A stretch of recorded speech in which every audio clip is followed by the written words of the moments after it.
then horrible decisions will have to be made about who gets to live and who doesn't. The number of deaths rises significantly in such a scenario. To avoid this, the world, that means all of us, needs to do what it can to turn this into a slow pandemic. A pandemic is slowed down by the right responses, especially in the early phase, so that everyone who gets sick can get treatment and there's no crunch point with overwhelmed hospitals. Since we don't have a vaccine for corona, we have to socially engineer our behavior to act like a social vaccine. This simply means two things: not getting infected and not infecting others. Although it sounds trivial, the very best thing you can do is to wash your hands. Soap is actually a powerful tool.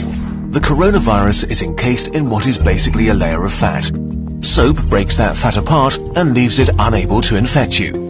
It also makes your hands slippery, and with the mechanical motions of washing, viruses are ripped away. To do it properly, wash your hands as if you've just cut up some jalapenos and want to put in your contacts next.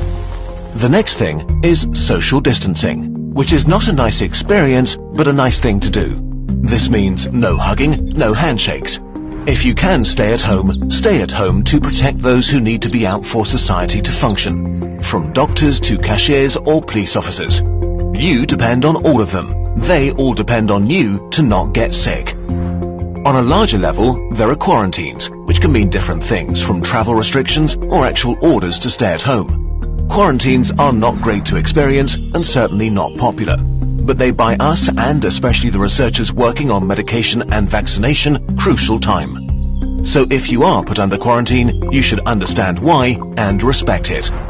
None of this is fun, but looking at the big picture, it is a really small price to pay. The question of how pandemics end depends on how they start. If they start fast with a steep slope, they end badly. If they start slow with a not-so-steep slope, they end okayish. And in this day and age, it really is in all of our hands, literally and figuratively.